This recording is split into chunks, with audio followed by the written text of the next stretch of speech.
Halo, Assalamualaikum.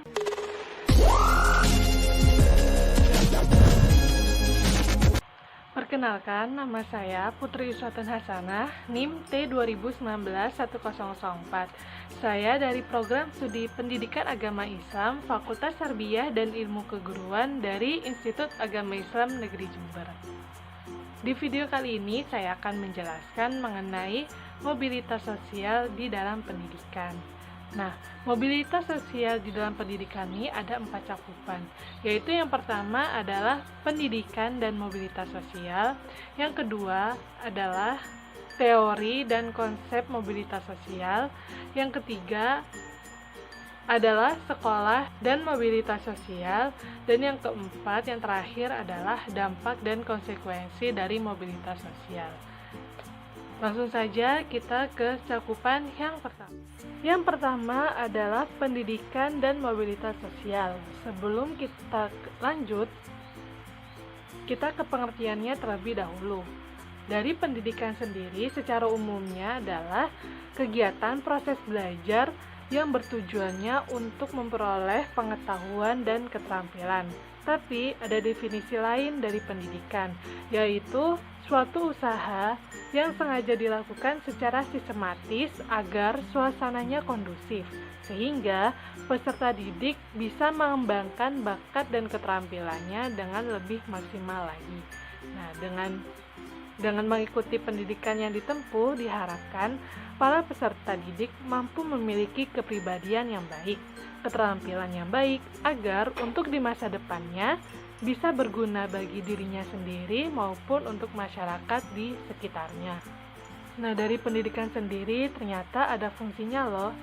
Fungsi yang pertama adalah mempersiapkan masyarakat agar bisa mencari nafkah dengan lebih mandiri. Yang kedua adalah proses membangun untuk mengembangkan minat dan bakat peserta didik, baik dari kepribadiannya sendiri maupun dari kepribadian masyarakat umum. Yang ketiga adalah sebagai tindakan pelestarian budaya yang ada di lingkungan masyarakat. Dan yang keempat, proses penanaman keterampilan yang juga dibutuhkan untuk kegiatan demokrasi. Yang kelima, sebagai proses transfer budaya dari generasi dahulu ke generasi yang sekarang atau kini. Yang keenam adalah memilih dan mengajarkan peranan sosial. Yang ketujuh, sebagai bentuk integrasi sosial yang ada di lingkungan sekitarnya. Yang kedelapan adalah melalui lembaga pendidikan ini bisa digunakan untuk mengajarkan bentuk dan corak kepribadiannya dari diri sendiri ataupun dari orang lain. Yang kesembilan adalah sebagai sumber inovasi dalam kehidupan sosial di lingkungan sekitarnya ataupun masyarakatnya. Dan yang kesepuluh adalah mensosialisasikan pada peserta didik mengenai perbedaan kultur, baik itu dari segi perbedaan agama, suku, ras, budaya, dan lain sebagainya. Selanjutnya kita ke pengertian mobilitas sosial. Secara epistemologi, mobilitas itu berasal dari kata Latin, yakni mobilis, yang berarti itu mudah dipindahkan atau bergerak. Sedangkan mobilitas sosial adalah perpaduan antara kata mobilis dari bahasa Latin dan sosial dari bahasa Inggris, yang berarti itu gerakan masyarakat. Ada beberapa pendapat ahli mengenai pengertian dari mobilitas sosial ini. Yang pertama adalah menurut Robert M. Z. Menurutnya, mobilitas sosial itu adalah perpindahan tingkatan dari satu lapisan ke lapisan lainnya atau dari satu dimensi ke dimensi lainnya. Yang kedua adalah menurut Horton dan Han. Mobilitas sosial itu adalah suatu gerak perpindahan dari satu kelas sosial ke kelas sosial lainnya. Yang ketiga adalah menurut Kimball, Hyang, dan Rhyme W. Mac. Mobilitas sosial adalah suatu gerak yang terdapat pada pola tertentu dan yang mengatur organisasi suatu kelompok sosial. Struktur sosialnya itu mencakup beberapa hubungan antara individu dengan kelompoknya. Kalau pada umumnya, Mobilitas sosial ini memiliki pengertian yakni adanya perubahan kedudukan yang terjadi pada seseorang untuk mendapati posisi sosialnya yang lebih tinggi. Tentu, banyak sekali yang ingin lebih diakui, mendapat penghormatan, dipandang oleh masyarakat.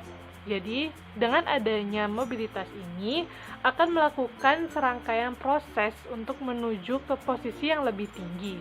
Namun, tak hanya mendapat posisi yang lebih tinggi saja, tetapi ada juga perubahan posisi yang dari tinggi menuju rendah. Baik itu perubahan dari rendah ke tinggi maupun dari tinggi ke rendah. Kedua hal ini dapat disebut sebagai mobilitas vertikal. Nanti kita akan membahas tentang mobilitas vertikal. Cakupan yang kedua adalah konsep dan teori mobilitas sosial. Sebelum kita ke konsep dan teori dari mobilitas sosial, ini saya akan menambahkan tentang jenis-jenis mobilitas sosial. Yaitu yang pertama adalah mobilitas vertikal. Tadi saya sudah singgung di awal tentang adanya mobilitas vertikal. Jadi, mobilitas vertikal ini adalah perpindahan individu atau objek sosial dari suatu kedudukan sosial ke kedudukan sosial yang tidak sederajat. Mobilitas ini mempunyai dua mobilitas sosial vertikal, yakni vertikal ke atas atau social climbing dan vertikal ke bawah yaitu social sinking. Yang pertama adalah vertikal ke atas atau social climbing. Pengertian dari vertikal ke atas atau social climbing ini merupakan peralihan kedudukan individu pada kelompok yang sama. Dan dalam pembentukan kelompok ini mendapatkan kedudukan yang lebih tinggi dari kedudukan yang terdahulunya atau sebelumnya. Seperti contoh, misalnya nih, ada seorang siswa yang awalnya tuh hidup dengan keluarga yang serba kekurangan. Namun karena tekad kerja kerasnya, ia mampu menjadi siswa yang berprestasi dan mendapatkan beasiswa pendidikan ke luar negeri dari sekolahnya. Kemudian di negara tersebut, ia semakin menekuni bidangnya dan terus meningkatkan prestasinya, sehingga pada suatu hari ia mampu mendirikan usahanya sendiri serta berhasil menjadi orang yang sukses, yakni menjadi rektor di universitas ternama. Itu dinamakan dari vertikal ke atas. Nah, kalau dari vertikal ke bawah atau social sinking adalah kebalikan dari vertikal ke atas, yakni peralihan individu pada kedudukannya yang rendah dan turunnya derajat kelompok karena ada disintegrasi dalam diri kelompok tersebut. Seperti contohnya ketika seseorang yang awalnya itu memiliki jabatan tinggi di suatu tempat kerjanya, tetapi tiba-tiba saja karena ada suatu hal yang diperbuatnya kemudian menjadikannya ia mengalami penurunan jabatan atau bahkan bisa mengalami pencabutan jabatan. Selain dari mobilitas vertikal, ada mobilitas horizontal. Mobilitas horizontal adalah peralihan individu atau objek sosial dari suatu kelompok sosial ke kelompok sosial lainnya yang sederajat. Di dalam mobilitas ini tidak ada perubahan kedudukan seseorang, tetapi masih tetap sama. Seperti contoh, Pak Edo adalah guru PAI, Pendidikan Agama Islam, di salah satu SMK ternama. Tapi, Pak Edo merasa tidak nyaman dan ada sedikit ketidakcocokan dari SMK ini. Akhirnya, beliau pindah ke SMA ternama dan masuk tetap menjadi guru Pendidikan Agama Islam. Nah, dari contoh yang tadi, itu bisa disimpulkan bahwa pada diri Pak Edo itu tidak ada perubahan pada kedudukannya dan tetap menjadi guru pendidikan agama Islam. Selain dari mobilitas vertikal dan horizontal, ada juga dari mobilitas antar generasi. Pengertian dari mobilitas antar generasi adalah perpindahan status sosial yang melibatkan lebih dari 2 generasi. Misalnya generasi dari ayah ke ibu, anak, cucu, dan lain sebagainya. Di dalam mobilitas ini terdapat 2 jenis mobilitas antar generasi. Sama seperti mobilitas vertikal adalah mobilitas antar generasi naik dan ada mobilitas antar generasi turun. Yang pertama adalah mobilitas antar generasi naik. Pengertian dari mobilitas antar generasi adalah perubahan yang terjadi di mana mobilitas sosial menaikkan derajat dari kedudukan status dari keturunannya. Seperti contoh, Dimas adalah seorang menteri agama. Ayahnya bekerja sebagai guru di sekolah SMA, sedangkan kakeknya hanyalah sebagai penjaga sekolah. Mobilitas antar generasinya seperti ini. Selanjutnya adalah mobilitas antar generasi turun. Mobilitas antar generasi turun adalah perubahan yang terjadi di mana mobilitas sosial ini menurunkan derajat dan kedudukan statusnya dari keturunannya. Seperti contoh, Dimas adalah seorang supir.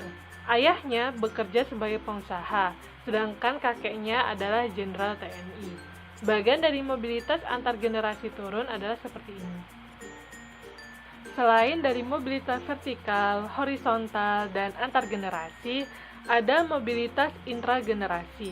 Pengertian dari mobilitas intragenerasi adalah peralihan status yang terjadi dalam satu generasi yang sama atau dalam satu kelompok yang sama. Jadi, contohnya seperti ini. Yang pertama adalah banyak mantan perang kemerdekaan yang beralih profesi menjadi pengusaha. Dan contoh yang lainnya adalah pemuda angkatan 90-an memiliki kesempatan yang luas untuk mengembangkan ipteknya, ilmu pengetahuan teknologi, karena hidup di tengah-tengah era globalisasi dan industrialisasi. Yang terakhir adalah mobilitas sosial geografis. Pengertian dari mobilitas sosial geografis ini adalah perubahan yang terjadi bukanlah perubahan kedudukan menjadi tinggi ataupun rendah, melainkan orang tersebut mengalami perubahan tempat tinggalnya dan dengan kata lain perpindahan individu atau kelompok dari satu daerah ke daerah lain. Semisal seperti transmigrasi, urbanisasi, dan migrasi. Contoh dari mobilitas sosial geografis ini adalah seseorang yang sebelumnya tinggal di wilayah A. Kemudian pada suatu hari ia memiliki keinginan untuk pindah ke wilayah B. Inilah yang dimaksud dengan mobilitas sosial geografis atau sebutan lainnya mobilitas sosial lateral. Selanjutnya adalah teori dari mobilitas sosial. Saya menemukan satu teori dari mobilitas sosial, yaitu human capital, yang artinya adalah modal manusia. Menurut Barry S. Becker tahun 1992, sekolah, pelatihan komputer, pengeluaran uang, kuliah, itu merupakan modal manusia dalam arti bisa mendapatkan hal-hal seperti memperbaiki kesehatannya, meningkatkan pendapatannya, atau menambah apresiasi seseorang terhadap karya. Dalam hal tersebut bisa dikatakan bahwa manusia sebagai salah satu faktor produksi, yakni dengan kata lain disebut dengan sumber daya manusia. Yang selanjutnya adalah faktor-faktor dari mobilitas sosial. Ada faktor pendorong dan faktor penghambat. Faktor pendorong yang pertama adalah adanya kemudahan atau kesempatan yang lebih besar untuk seseorang berpindah ke posisi yang diinginkannya. Faktor ini disebut dengan faktor struktural.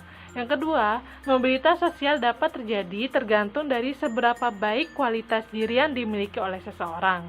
Yang ketiga adalah mobilitas sosial dapat terjadi tergantung dan bagaimana kondisi ekonomi seseorang. Yang keempat adalah mobilitas sosial dapat juga terjadi karena faktor politik. Dan yang terakhir adalah mobilitas sosial dapat terjadi karena faktor kependudukan. Selanjutnya ke faktor penghambat. Yang pertama adalah faktor kemiskinan, yang kedua adalah faktor dari diskriminasi, dan yang ketiga yang terakhir adalah perbedaan gender atau jenis kelamin. Nah, dari mobilitas sendiri ada saluran-saluran dari mobilitas sosial, yaitu yang pertama adalah angkatan bersenjata. Angkatan bersenjata mempunyai peranan penting dalam mempertahankan kedaulatan rakyat, bahkan dengan cara berperang juga. Apabila prajurit itu berasal dari kedudukan yang rendah, lambat laun akan mendapatkan kenaikan pangkat ke tingkat yang lebih tinggi. Yang kedua adalah lembaga keagamaan. Setiap ajaran agama memandang bahwa setiap orang memiliki kedudukan yang sederajat. Untuk mencapai tujuan ini, banyak sekali pemuka agama yang bekerja keras untuk menaikkan kedudukan umatnya, yang awalnya berasal dari lapisan rendah ke lapisan yang tertinggi. Seperti contohnya dari Nabi Muhammad SAW. Beliau berusaha untuk menaikkan derajat wanita dan budak agar sederajat dengan umat lainnya. Yang selanjutnya adalah lembaga pendidikan. Kita ambil lembaga pendidikan ini ialah sekolah. Sekolah adalah salah satu saluran yang nyata dari mobilitas vertikal. Bahkan sudah dianggap sebagai social elevator atau pengangkat kedudukan sosial. Yang selanjutnya adalah organisasi politik. Ini juga merupakan salah satu saluran yang nyata dari mobilitas vertikal. Setiap orang atau individu dari peserta pemilu harus pandai berorganisasi dan dapat menggerakkan massa. Apabila orang atau individu itu terpilih, maka kedudukannya bisa ke tingkat yang lebih tinggi. Selanjutnya ke organisasi ekonomi. Sama halnya dengan saluran pendidikan dan organisasi politik, di saluran ekonomi ini juga termasuk dan saluran yang paling nyata dari mobilitas vertikal. Keadaan ekonomi seseorang akan menjadi penentuan akan lapisan sosial di sekitarnya. Bagi orang yang berhasil akan berada di lapisan yang paling atas, sedangkan bagi orang yang belum berhasil masih akan berada di lapisan yang paling bawah ataupun tidak ada perubahan dalam kedudukannya tersebut. Selanjutnya ke organisasi keahlian. Saluran ini merupakan salah satu wadah untuk orang yang memiliki keterampilan dan keahlian tertentu, seperti contohnya Ikatan Dokter Indonesia, terus Ikatan Sarjana Pendidikan Indonesia, dan lain sebagainya. Dalam organisasi ini akan memperkenalkan hasil karya yang telah dibuatnya untuk masyarakat sehingga akan dikenal oleh khalayak masyarakat di sekitarnya. Saluran mobilitas yang paling terakhir adalah perkawinan. Melalui perkawinan ini, seseorang bisa dapat terangkat kedudukannya atau bahkan juga akan menurun. Apabila seseorang menikah dan orang yang berasal dari lapisan atas, maka kedudukan dan derajatnya akan ikut ke lapisan atas. Kita masuk ke cakupan yang ketiga, yaitu sekolah dan mobilitas sosial. Dari pengertiannya sendiri, sekolah adalah lembaga pendidikan yang sifatnya formal, non-formal, dan informal, yang didirikan oleh negara ataupun swasta, dirancang untuk mengajari, mendidik, dan yang diberikan oleh tenaga pendidik. Untuk membuat sekolah harus memiliki sarana prasarana seperti perpustakaan, ruang kantor, masjid atau musola, dan lain sebagainya. Adapun beberapa fungsi dari sekolah adalah yang pertama, mempersiapkan peserta didik suatu pekerjaan. Yang kedua adalah memberikan keterampilan dasar. Yang ketiga adalah memberikan pengetahuan umum. Yang keempat adalah membentuk pribadi sosial. Dan yang kelima adalah menyediakan sumber daya manusia. Dari sekolah ini ada pun beberapa tingkatan sekolah yang berada di Indonesia. Yang pertama adalah PAUD, pendidikan anak usia dini. Yang kedua adalah TK, taman kanak-kanak. Yang ketiga adalah SD atau MI, sekolah dasar ataupun madrasah ibtidaiyah. Yang keempat adalah SMP atau MTS, sekolah menengah pertama atau madrasah sanawiyah. Dan yang kelima adalah SMA atau MA, sekolah menengah atas ataupun madrasah aliyah. Selain dari macam-macam tingkatan tadi, ada beberapa tipe sekolah, yaitu yang pertama adalah boarding school atau sekolah asrama, yang kedua adalah homestay program, yang ketiga adalah day school, yang keempat adalah gender school yang terdiri dari boys school dan girls school, yang kelima adalah specialty school atau sekolah khusus. Yang selanjutnya adalah hubungan antara sekolah dan mobilitas sosial. Tadi sempat disinggung di bagian saluran mobilitas sosial dijelaskan bahwa pendidikan dan sekolah memiliki peran yang dapat membantu seseorang untuk melakukan mobilitas. Dengan adanya sekolah, kita bisa membedakan mana yang harus kita lakukan dan yang tidak kita lakukan. Mengapa? Karena kita sudah memasuki arus globalisasi mobilitas sosial, karena dari zaman ke zaman akan berkembang pesat. Contohnya saja seperti menggali informasi dari berbagai media sosial. Jadi kesimpulannya adalah hubungan antara sekolah dengan mobilitas sosial ini sangatlah penting dan juga berperan, karena mobilitas sosial ini dipengaruhi dengan kesempatan memperoleh pekerjaan yang sesuai dengan kualifikasi pendidikannya. Sehingga apabila ia ingin melakukan mobilitas sosial dengan baik, maka kesempatan memperoleh pendidikannya harus dengan baik dan hasil itu akan sesuai dengan kebutuhan pekerjaannya. Dan cakupan yang terakhir, yang keempat, adalah konsekuensi dan dampak dari mobilitas sosial. Adapun konflik-konflik dari mobilitas sosial, yang pertama adalah konflik antar kelas sosial. Antar kelas sosial yang dimaksud adalah stratifikasi sosial. Yang kedua adalah konflik antar kelompok sosial. Kelompok sosial bisa menjadi dampak dari mobilitas sosial. Yang ketiga adalah konflik antar generasi. Yang keempat adalah konflik antara etnis, agama, dan golongan. Yang kelima adalah konflik antar sosial. Dan yang keenam adalah konflik status atau peranan. Selanjutnya adalah dampak dari mobilitas sosial, yaitu yang pertama dampak positif. Yang pertama adalah mendorong seseorang untuk lebih maju. Yang kedua adalah mempercepat tingkatan-tingkatan pada perubahan sosial pada masyarakat ke arah yang lebih baik. Dan yang ketiga adalah meningkatkan integrasi sosial. Nah, dampak negatifnya adalah 1. Adanya konflik, tadi sudah disebutkan. 2. Berkurangnya solidaritas pada kelompok. 3. Timbulnya gangguan psikologis. Oke, sekian materi yang bisa saya sampaikan pada hari ini. Semoga bermanfaat. Dan wassalamualaikum warahmatullahi wabarakatuh.